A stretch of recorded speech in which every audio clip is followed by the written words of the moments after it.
আছেন? রথযাত্রার অনুষ্ঠান কেমন হচ্ছে? রথযাত্রা কেমন হয়েছে?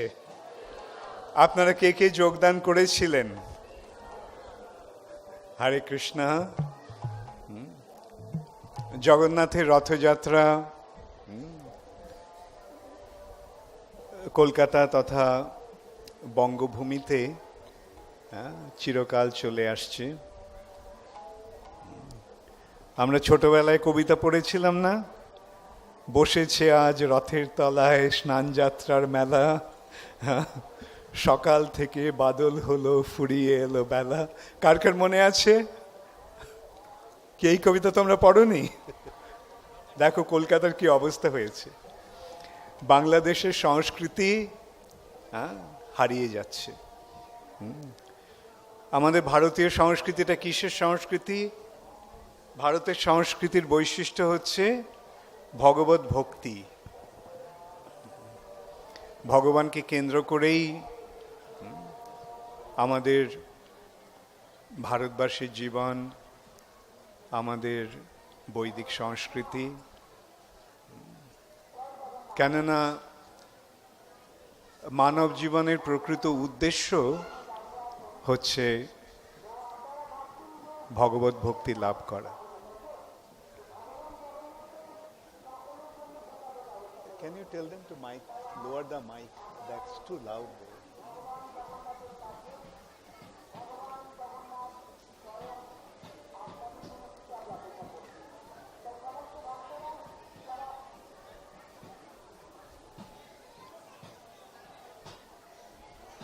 লব্ধা সুদূর লভমিদম বহু সম্ভবান্তে। আমাদের শাস্ত্রে বলা হয়েছে যে বহু সম্ভাবনার পর এই মনুষ্য জীবন লাভ হয়। আর এই মনুষ্য জীবন প্রথমত অনিত্য, এবং প্রথম কথা হচ্ছে এটা দুর্লভ, এবং এই জন্মটা যে কখন, এই জীবনটা যে কখন শেষ হয়ে যাবে তারও কোনো নিশ্চয়তা নেই। তাই যারা ধীর, যারা প্রকৃত তত্ত্বজ্ঞান লাভ করেছেন, তারা এই মনুষ্য জীবনের যথার্থ সদ্ব্যবহার করবে। কেন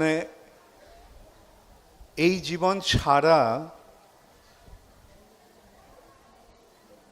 ব্রহ্ম জিজ্ঞাসা সম্ভব নয়।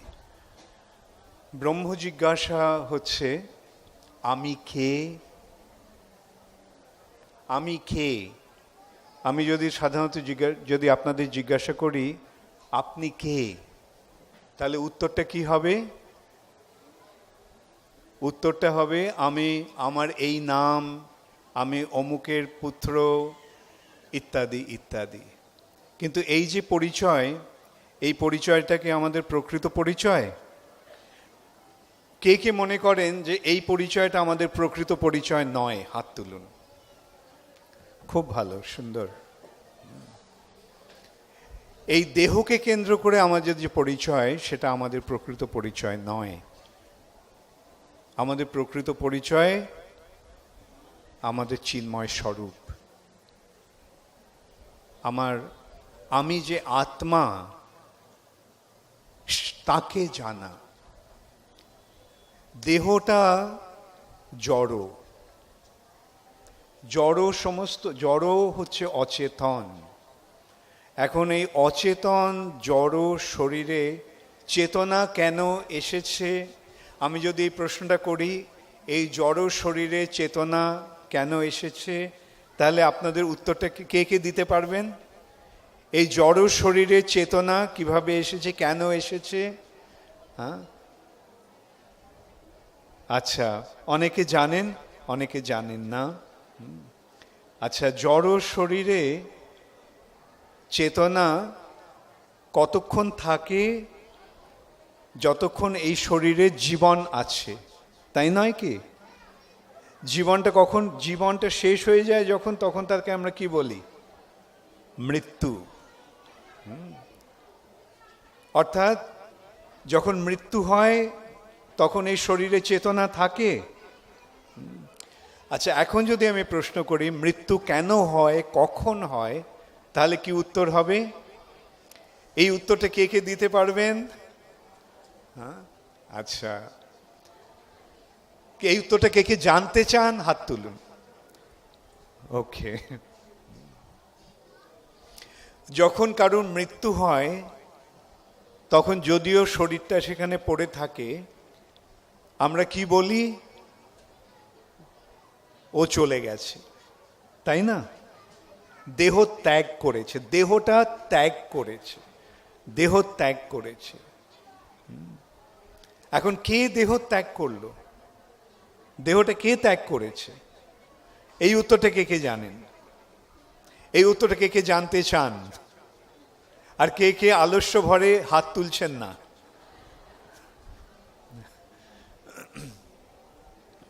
তাহলে আমরা দেখতে পাচ্ছি যে যার উপস্থিতির ফলে শরীরে জীবন থাকে বা চেতনা থাকে, সে হচ্ছে প্রকৃত আমি, তাই নয় কি? সেই হচ্ছে সে প্রকৃত ব্যক্তি। তো সে যখন চলে যায় তখন শরীরে আর জীবন থাকে না, শরীরে আর চেতনা থাকে না। তাহলে এখন যদি আমি জিজ্ঞাসা করি যে আমাদের প্রকৃত স্বরূপে আমরা কি, আমাদের প্রকৃত স্বরূপে আমরা কে, কে কে উত্তর দিতে পারবেন?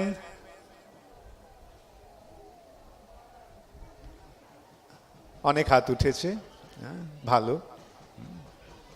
নাকি আমি আরেকবার বুঝিয়ে দেব?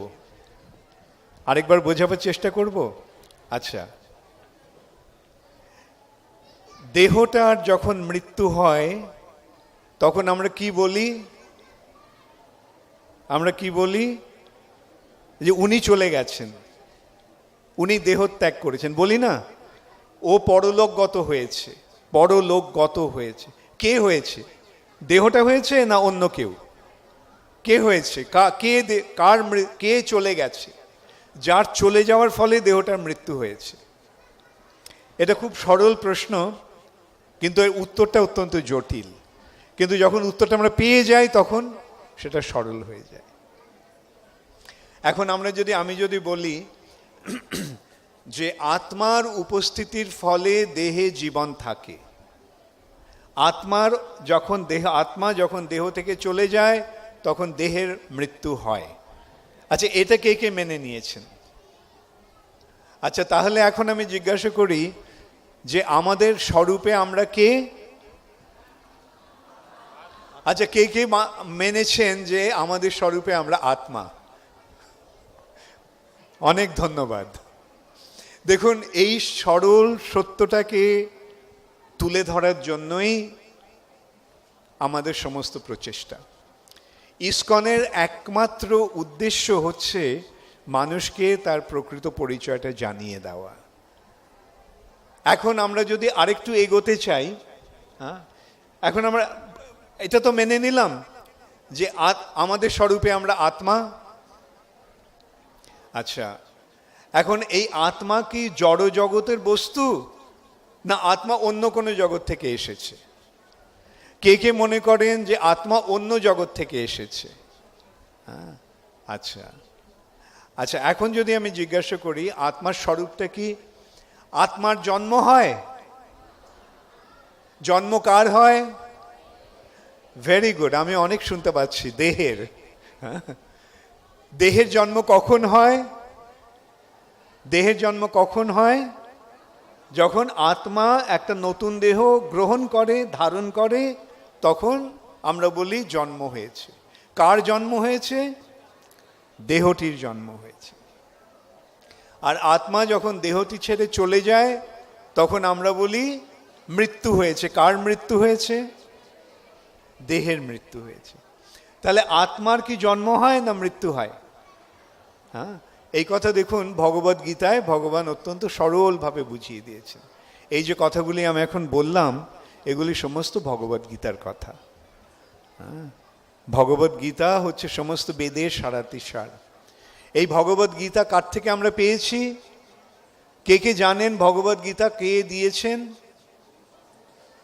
আচ্ছা, ভগবদ গীতা পরমেশ্বর ভগবান শ্রীকৃষ্ণ দিয়েছেন। গীতা, গীত ভগবান গেয়েছেন, গেয়েছেন। এটা ভগবান যেন সঙ্গীতের মতো এটা গেয়েছেন, ভগবদ গীতা। এই যে অপূর্ব জ্ঞানগর্ভ যে যে তত্ত্ব, সেটি ভগবান আমাদেরকে স্বয়ং দান করেছেন। এবং তিনি কিভাবে দান করেছেন? তিনি প্রথমেই এই যে তত্ত্বজ্ঞান, এই তত্ত্বজ্ঞানের শুরুতেই ভগবান এই বস্তুটি নির্ণয় করেছেন, এই তত্ত্বটি নির্ণয় করেছেন। ন জায়তে মৃয়তে বা কদাচিন, আত্মার কখনো জন্ম হয় না, আত্মার মৃত্যু হয় না। ভগবান আরো বলছেন, নৈনং ছিন্দন্তি শস্ত্রাণি,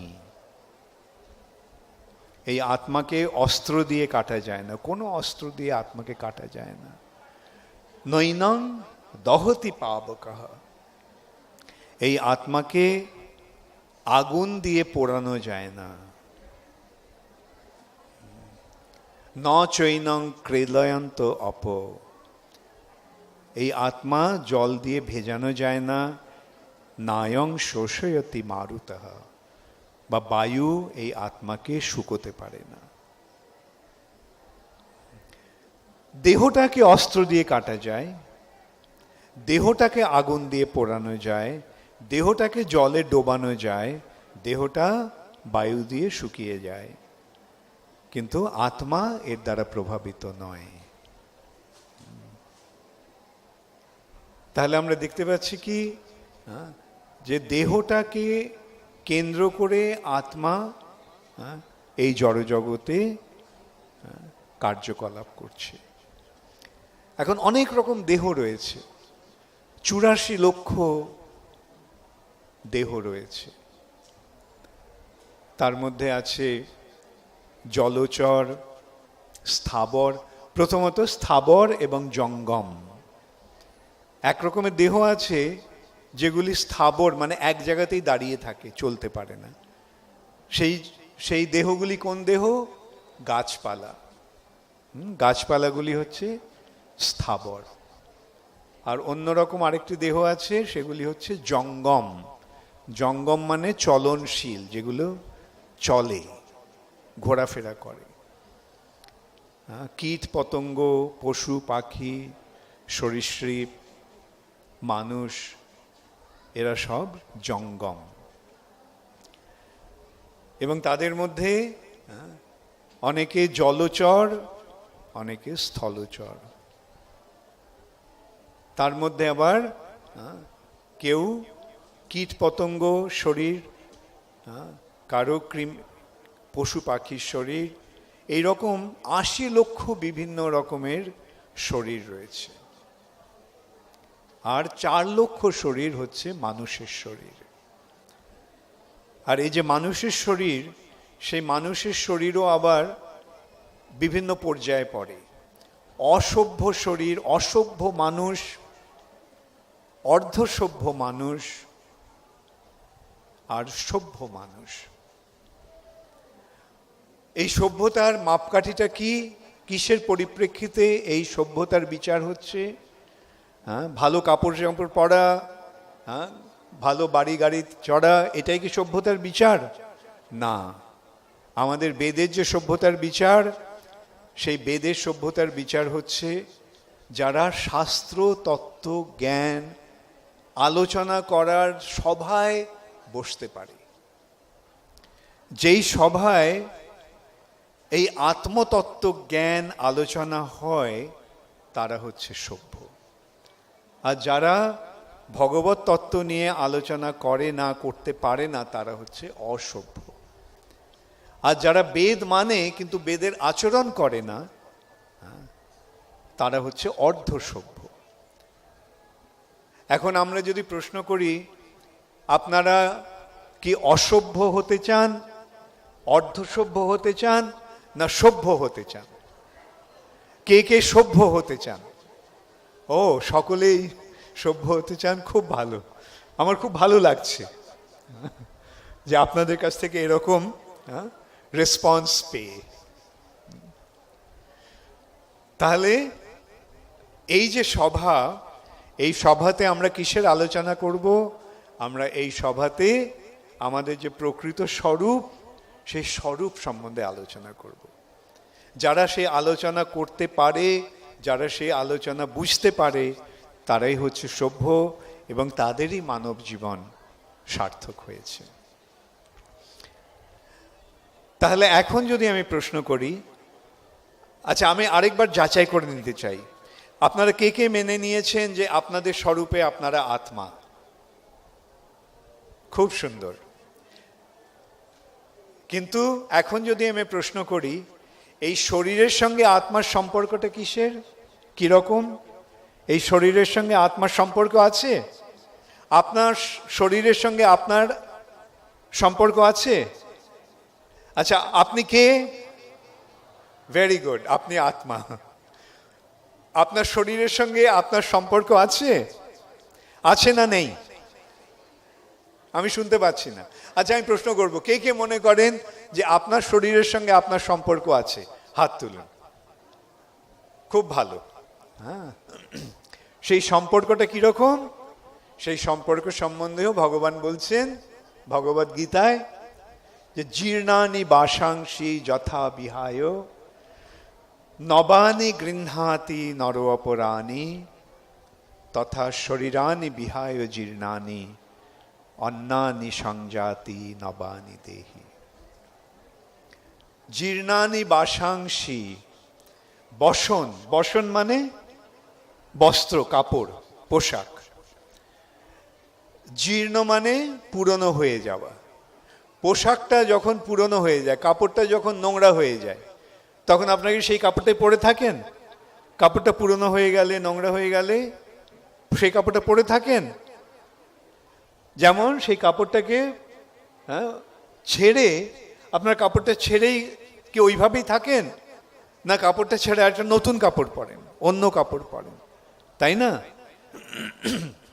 ঠিক তেমনই এই শরীরটা যখন জীর্ণ হয়ে যায়, এই শরীরটা যখন পুরনো হয়ে যায়, এই শরীরটায় যখন আত্মার বসবাসের আর সম্ভাবনা থাকে না, আত্মা যখন আর শরীরটাকে থাকতে পারে না, তখন আত্মা এই শরীরটা ছেড়ে চলে যায়। এবং তখন কি করে? সে আরেকটা শরীর ধারণ করে। নবানি গৃহ্ণাতি নর অপরাণি, আরেকটা নতুন শরীর ধারণ করে। তাহলে এখানে আমরা কি জানতে পারলাম? আমাদের শরীরের সঙ্গে আমাদের সম্পর্কটা কিরকম? আমরা যে কাপড়টা পরে আছি সেই রকম, তাই না? কাপড়টা কি আমি? এই যে কাপড়টা আমি পরে আছি, এটা কি আমি? যে কাপড়টা আপনারা পরে আছেন সেটা কি আপনি? তাহলে আপনি কে? হ্যাঁ, এই কাপড়টা আপনি পরে আছেন।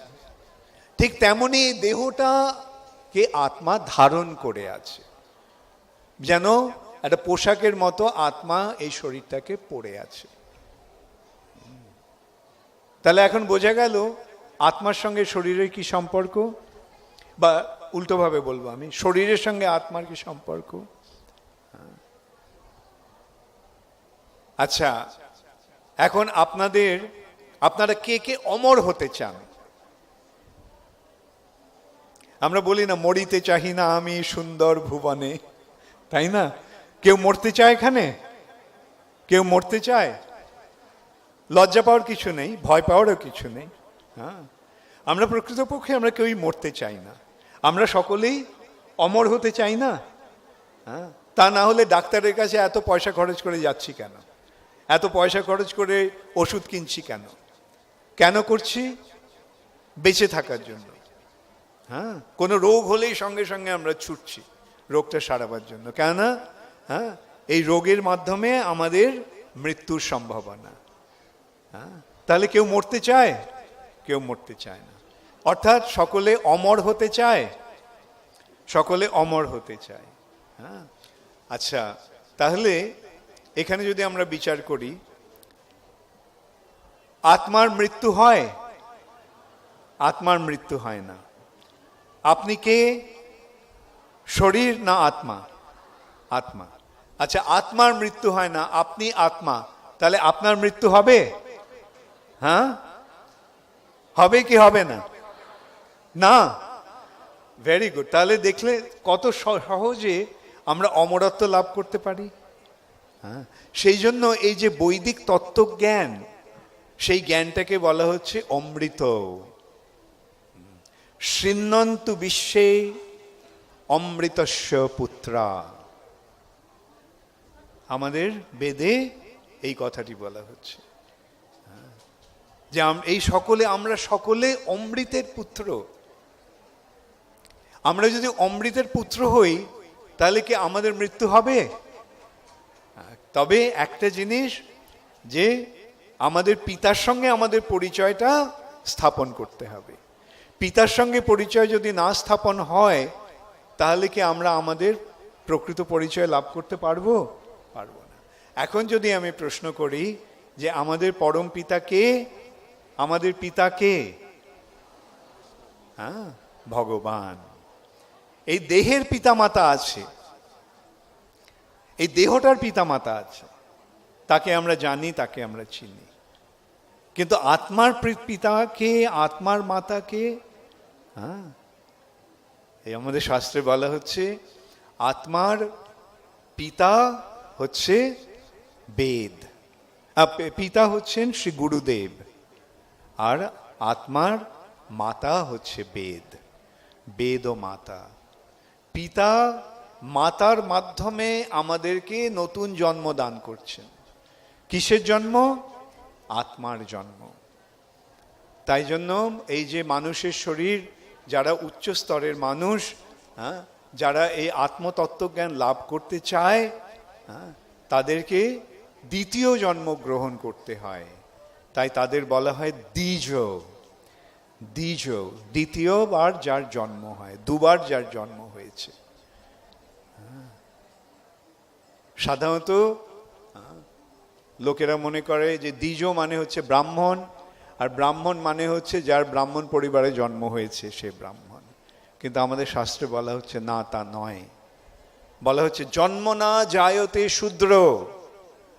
জন্ম অনুসারে সে যেই হোক না কেন সে শূদ্র।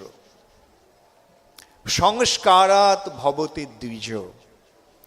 সংস্কারের মাধ্যমে, এই সংস্কারটা কি? সদ্গুরুর কাছে দীক্ষা গ্রহণ করার মাধ্যমে বৈদিক তত্ত্বজ্ঞান লাভ করা।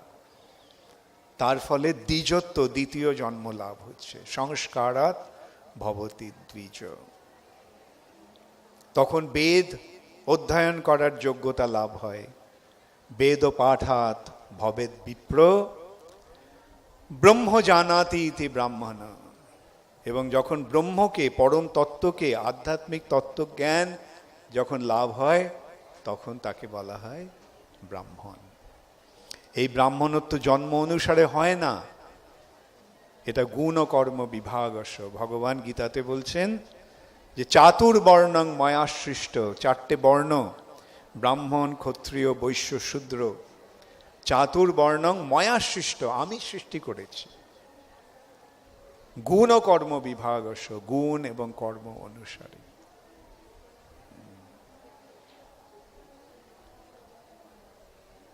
এখন এই তত্ত্বজ্ঞানের মাধ্যমেই আমাদের জীবনের প্রকৃত সদ্গতি লাভ হয়। আজকে শিল প্রভুপাদের কৃপার প্রভাবে সারা পৃথিবী জুড়ে এই বৈদিক তত্ত্বজ্ঞান প্রচারিত হচ্ছে।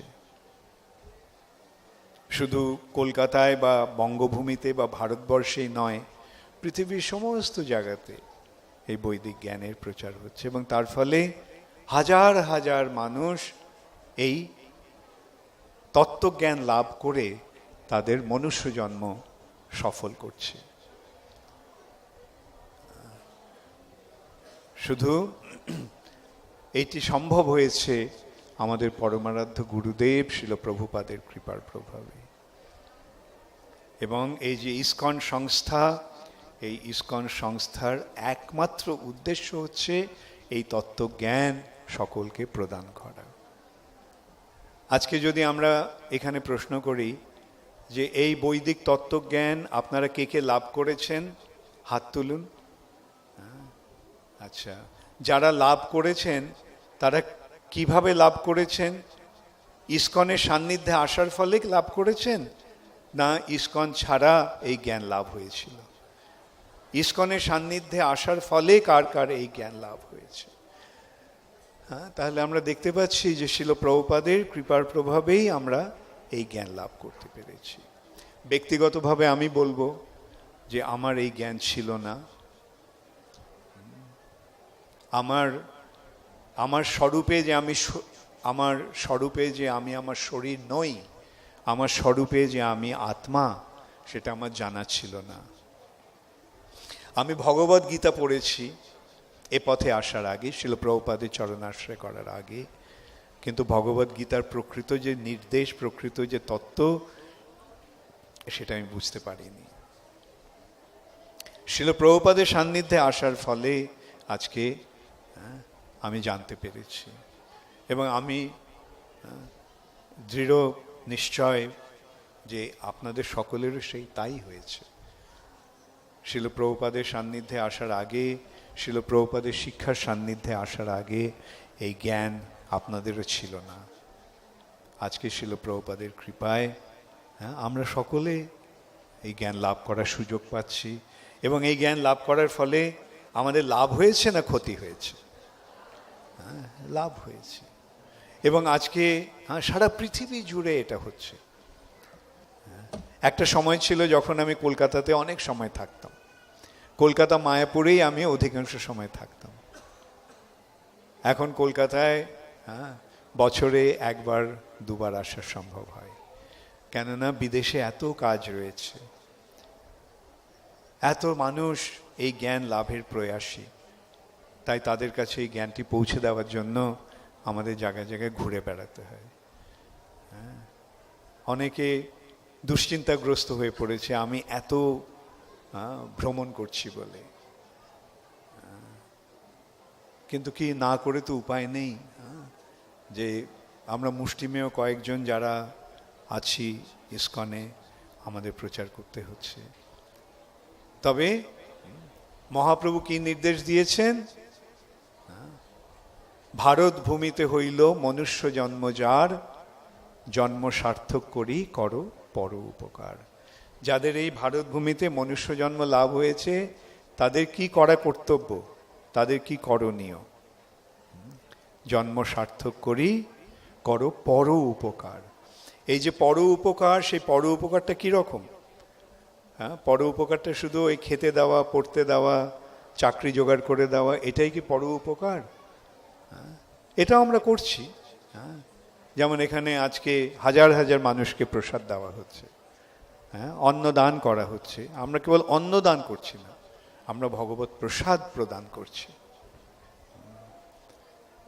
আমরা অনেক মানুষকে এই পথে অগ্রসর হওয়ার বাণী পৌঁছে দিচ্ছে, এবং সেইটাই হচ্ছে প্রকৃত পরোপকার।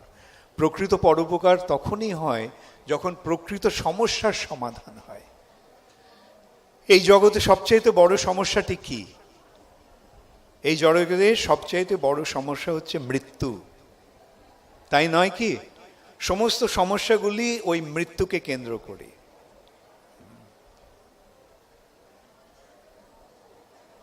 কিন্তু আমরা যদি এই তত্ত্বজ্ঞান লাভ করতে পারি, তখন আমরা মৃত্যুকে অনায়াসে মৃত্যুকে জয় করতে পারি।